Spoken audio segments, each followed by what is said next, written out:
રાષ્ટ્રીય સ્વયંસેવક સંઘનો સાબરકાંઠા જિલ્લામાં અત્યાર સુધીનો સૌથી મોટો કાર્યક્રમ યોજાયો.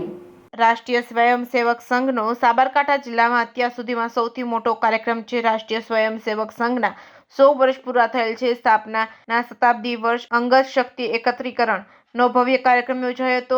આજે હિંમતનગરના મોદી ગ્રાઉન્ડ ખાતે 7 થી 8 હજારથી વધુ રાષ્ટ્રીય સ્વયંસેવક સંઘના કાર્યકર્તાઓ જોડાયા હતા. 8 હજારથી વધુ કાર્યકર્તાઓએ ગણવેશ સાથે જોડાયા હતા. જિલ્લાભરના 12 વર્ષ ઉપરના તમામ યુવાનો કાર્યકર્તાઓ ઉત્સાહભેર જોડાયા હતા. મોદી ગ્રાઉન્ડ ખાતે જિલ્લાના તમામ કાર્યકર્તાઓ હિંમતનગરમાં અલગ અલગ રીતે 2 ભાગમાં પદ સંચાલન થયું હતું. મોટી સંખ્યામાં સાબરકાંઠા જિલ્લાના યુવાનો, મહિલાઓ તેમજ રાષ્ટ્રીય સ્વયંસેવક સંઘના કાર્યકર્તાઓ મોટી સંખ્યામાં જોડાયા હતા. રિપોર્ટિંગ બાય અશોક નાઈ, સાબરકાંઠા.